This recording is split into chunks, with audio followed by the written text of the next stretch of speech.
Yeah. The magic of Hollywood, I think, is one movie, one weekend can change the entire outlook of the entire industry. Hollywood loves to paint Seth Rogen as the breezy, weed-loving, fun nyman.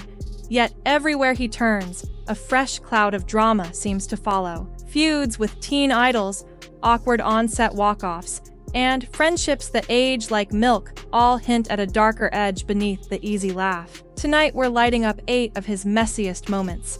Not to cancel the guy, but to ask why one of comedy's biggest names keeps burning bridges he swears he never meant to build. Keep watching, because the final twist will make you rethink every viral apology you've ever heard. We didn't want people who took too much convincing, you know what I mean? Like, you don't want to try to manipulate people into doing this kind of thing. So honestly, like, if people didn't seem enthusiastic about the idea of it off the bat, then we did not pursue them very hard, you know?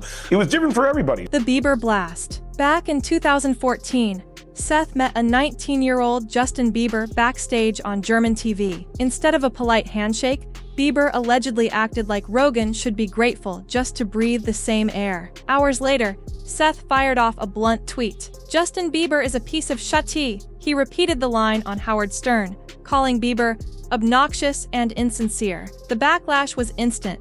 Beliebers flooded his timeline, tabloids lit up, and Hollywood insiders whispered that Rogen had finally punched down too hard. Generally, people who ascend to the head of a movie studio actually love movies, you know, and they could do something else if they didn't. Much easier and probably make much more money, you know? And yet years later, Ellen DeGeneres ambushed him with a surprise Bieber hug. The cameras captured an awkward half-smile, but insiders say the handshake felt more like a ceasefire than a real truce. And the lesson? In the social media era, one impulsive tweet can haunt you longer than any box office flop. But if you think an awkward hug fixed everything, wait until you see what happened when a co-star called his biggest rom-com Knocked Up called out. When Knocked Up exploded at the box office. And the idea that they would be knowingly making movies worse or knowingly sacrificing merit creatively for a safe bet, I think it's just a stupid way to play the game. Katherine Heigl should have been celebrating. Instead, she told Vanity Fair the script felt painting women as nagging shrews while the men got to be lovable goofs. Rogen fired back on Howard Stern, saying he felt betrayed because Heigl had laughed through takes on set. The industry piled on. Soon she was unofficially blacklisted as difficult. A decade later, Heigl revealed that when she bumped into Rogen at a restaurant, he still looked furious.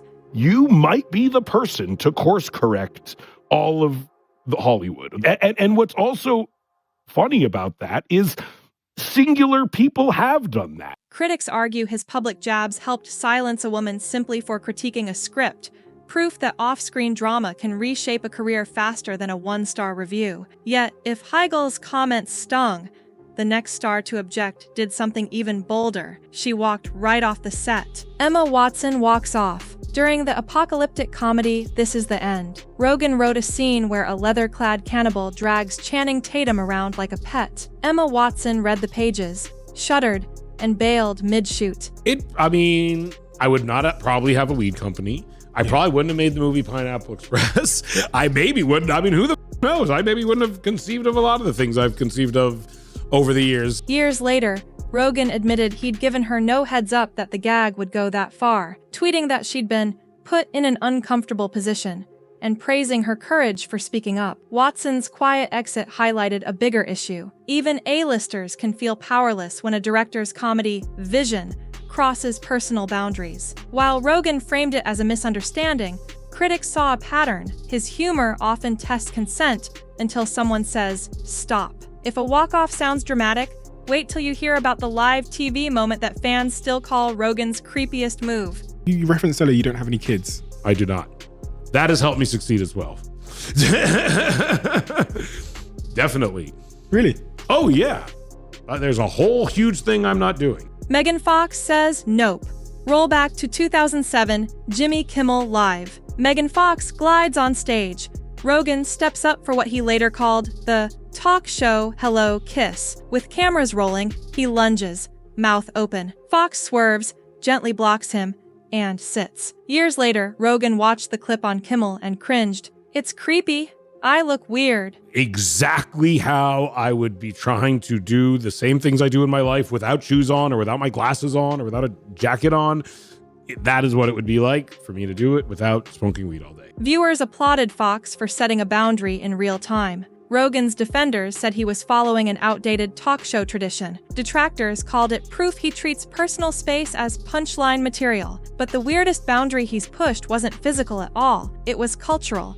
And it involved a legendary Oscar winner doing a Jamaican accent, the Nicolas Cage, white Jamaican pitch. While casting the villain for 2011's The Green Hornet, Nicolas Cage arrived with dreadlocks, a patois, and a proposal to play a white Jamaican. Rogen stared, stunned, and said no. Cage stormed out. Years later, when James Franco played a suspiciously similar character in Spring Breakers, Cage confronted Rogen by phone. "Did you give my idea to Franco?" Rogen swore he hadn't, but the friendship died on the spot. Hollywood's takeaway. Rogen's room can be a sandbox of chaotic pitches, but if you reject a superstar's idea, expect fallout. Still, Cage wasn't the closest friend Rogen would lose. That title belongs to a comedy partner accused of something far worse, distancing from James Franco. For 2 decades, Seth Rogen and James Franco were inseparable on screen, until 2018, when 5 women alleged Franco exploited them during acting workshops. Rogen initially stayed quiet, then in 2021,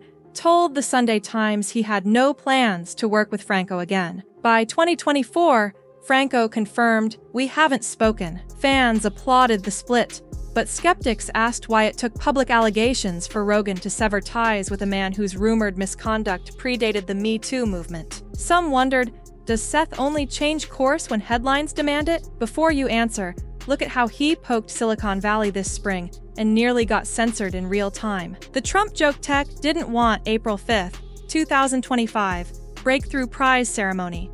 Surrounded by billionaires, Rogen jokes that funding math prizes won't wash the stink off throwing money at Trump. The live stream's archive goes up a day later, minus that punchline. Editors quietly snipped the gag, sparking talk show debates about big tech cleaning its own reputation. The pattern held. Rogen fires off an edgy line, powerful people prune it, and controversy keeps his name trending. And that flair for stirring tech titans is exactly what fuels his newest series, The Studio. Art imitates argument. March 26, 2025. Apple TV Plus drops The Studio, Rogen's satire of blockbuster execs. Within days, he tells Variety he's been yelled at 3 times this week by real execs who feel attacked. Some viewers cheer him for biting the hand that feeds. Others shrug, noting the show is, in fact, bankrolled by a tech giant.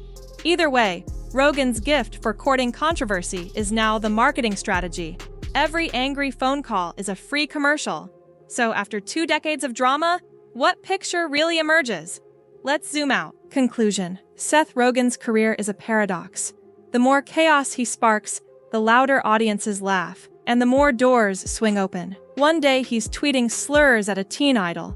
The next he's voicing a family-friendly warthog for Disney. He apologizes. He evolves, yet the pattern repeats. Joke, backlash, half mea culpa, bigger project. Is he a secretly bad guy, or simply Hollywood's most honest mirror, reflecting a business that forgives anything as long as the box office rings? Keep that question in mind next time Rogen trends for the shocking thing he just said. Because if history holds, the real punchline isn't the joke itself, it's how quickly we'll queue up for the sequel.